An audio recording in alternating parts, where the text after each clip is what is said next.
Hi, I'm Taylor with Happy Dance, and welcome back to the second part of our lecture, Micro Engagement, Value, and the Role of Distance. Let's get into it. Humans are social creatures.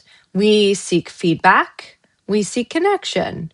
When the dog disengages, humans often feel rejected. This emotional response drives escalation, but escalation is exactly what erodes engagement. When humans learn to tolerate disengagement without reacting, engagement often returns on its own. This is not permissiveness, it is regulation.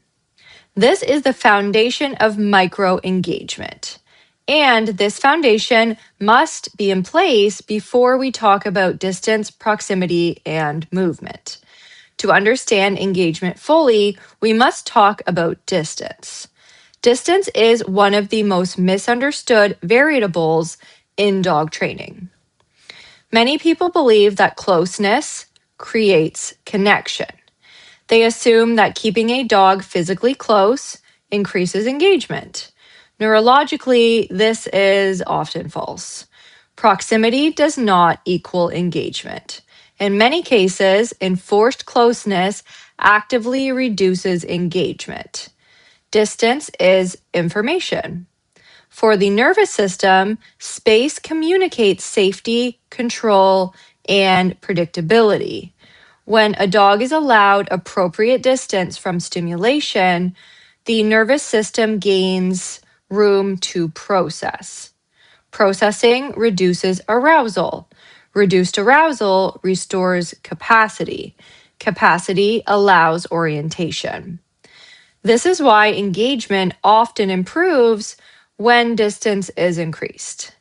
Not because the dog is avoiding the handler, but because the nervous system finally has space to regulate. When distance is removed prematurely, the nervous system shifts into vigilance. Vigilance narrows focus. Narrowed focus prioritizes self-preservation. Self-preservation competes directly with engagement. This is why dogs often disengage when they are forced into close proximity with triggers. The nervous system cannot afford social orientation when it is managing perceived threat. This is not a training issue. It is a biological constraint. Engagement requires available bandwidth. Distance preserves bandwidth. This reframes proximity as a regulatory tool rather than a control strategy. Proximity becomes meaningful only when it is chosen. Chosen proximity signals trust. Forced proximity signals threat. This distinction is critical. Engagement built through chosen proximity is durable. Engagement built through forced proximity is brittle. On walks, this misunderstanding often plays out through tight leash handling. Owners shorten the leash, they increase control, they reduce movement freedom. Their intention is often safety. Neurologically, the effect is increased pressure. Pressure increases arousal. Increased arousal reduces engagement. The dog becomes more vigilant, more reactive, less available for orientation. This creates a paradox. The harder the human tries to control engagement through proximity, the less engagement the dog offers. Distance resolves this paradox. Distance gives the nervous system room to breathe. Breathing restores regulation. Regulation restores choice. Choice restores engagement. This does not mean unlimited freedom. It means intentional space. Space that is responsive to nervous system state. Space that expands when arousal rises. Space that contracts only when regulation allows. When dogs are allowed to move away and return voluntarily, something important happens. The nervous system learns that proximity is optional. Optional proximity becomes safe. Safe proximity becomes desirable. This is how engagement emerges naturally, not because the dog is told to stay close, but because closeness feels regulating. This principle applies beyond walks. In the home, dogs who are allowed space often re engage more freely. Dogs who are constantly followed, managed, or directed often disengage. Again, this is not disobedience, it is nervous system preservation. Distance also interacts with value. When orientation towards the human consistently leads to reduced pressure and increased space, value builds. The dog learns that checking in makes things easier, not harder. This is the opposite of many common training patterns.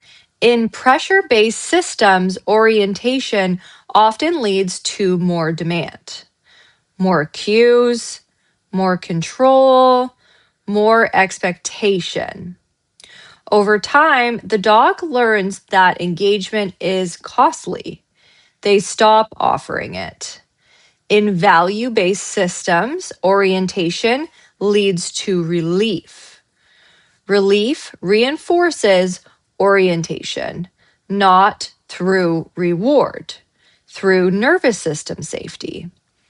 This is why value based engagement lasts.